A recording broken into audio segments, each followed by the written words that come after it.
So I'm gonna go back to what we're doing now. So we have all 7 zip codes structured right now, and every Thursday is our birthday day. I believe the way you're gonna make city workers feel good is when they know you care about them. We call it layers of support.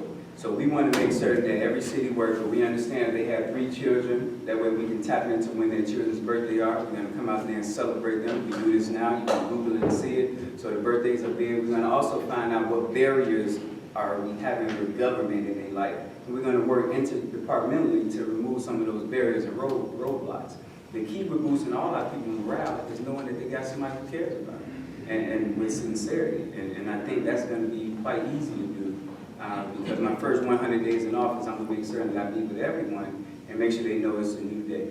And I know that's Karen's slogan, but it's a real new day. And it's a day where we're going to make certain that we know your birthday, we know your children's birthday, we know the anniversary of when your mom and dad passed away. And we're going to honor that. So we go create an environment here in Gary where people know that we care about you. And we're going to do that block by block in all 7 zip codes. Not much to say.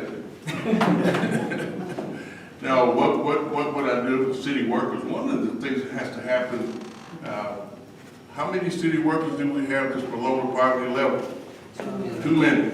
If we have one, that's one too many. But we have a number of city workers that's below the poverty level, and that needs to be addressed. One of the things that needs to happen, and what happened in my administration, is you look at the form of government that you're going to have. You got to determine what type of government that you want to have. Are you going to have a bunch of high-paid folks up here and put the little people down the bottom and pay them nothing like we're doing now? Or are we going to change that where we have a few people at the top and folks at the lower level who know what they're doing, and we can give them a little... Mr. Charles Smith, not saying that I have a problem with anything that you said, but I'm just wondering, as far as the question was boosting the morale of Gary's workers, what does pointing out a famous person has to do with boosting the workers' morale, and what about the people who aren't working and saying, I need my gutters fixed, but I can't afford it? So I misunderstood. I thought it said city. Well, yeah, that's what I'm talking about, to get... Having worked in city government, knowing that the pay is so poor, one of the first charges that must be made is to reduce the insurance. It's too high. You're paying too much money in insurance at the minimum amount of monies that are being made. Take the nepotism out of city government and allow people who are qualifying to move up and to grow. Offer opportunities and say, look, I appreciate you. When I worked in city government, one of the things I did literally every day was to go to as many departments as I can and say, hey, how you doing? I hope everything's going okay. What can I do to help you? Because when I worked in city government, when I got started, I was a mayor's assistant. And being able to go to all the departments, I was like, y'all don't have a clue hell that these people, because without the city employees, the city literally is going to crumble upon itself. Because you live here and you're sacrificing a whole lot for very little in gain. Thank you, thank you. We'll go to the next question. If you are, what are you going to do about the schools and our children's education, especially the high schools? You know, my program talks about a partnership between the schools and the city. The mayor does not run the school district. They have a superintendent over there. Unfortunately, the last few years, our school board has seemed to focus on getting rid of the superintendent.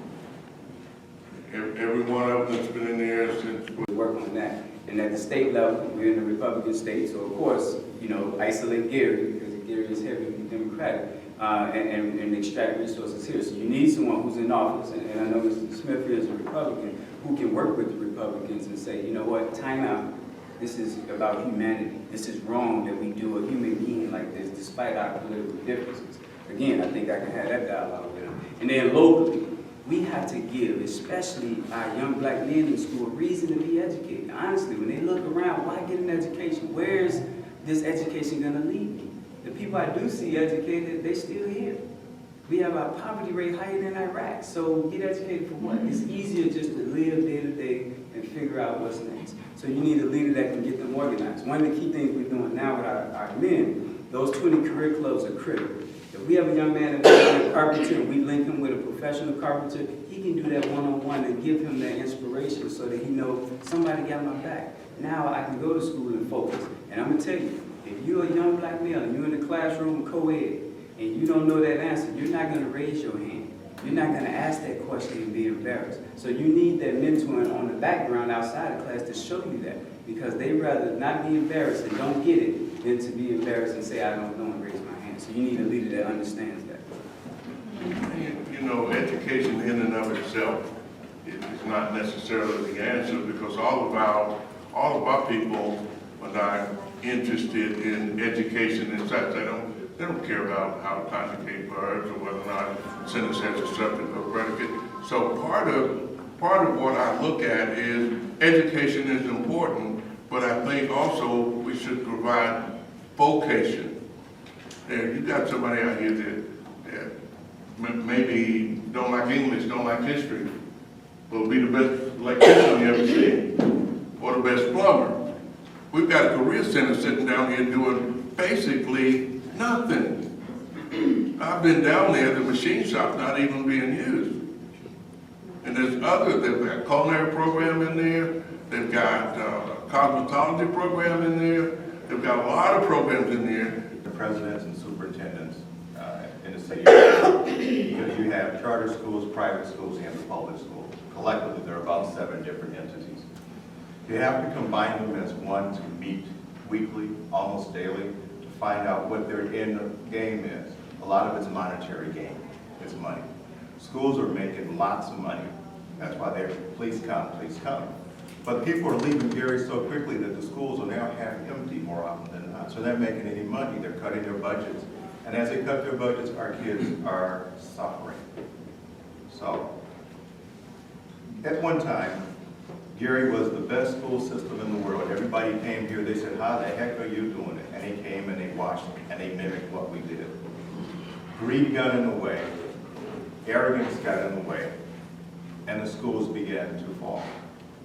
So now you don't have good science, you don't have music, you used to have orchestra, you had the band, you had the jazz band, you had the symphony, you had the marching band in one school.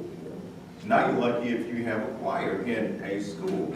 More often than not, you have nothing in the school other than classroom curriculum. We know that if you teach math, it equates to music. It's rhythm, it's numbers, it's counting. We know that if you teach art, it's physics. It's the rainbow. Look at the sun, it's all physics.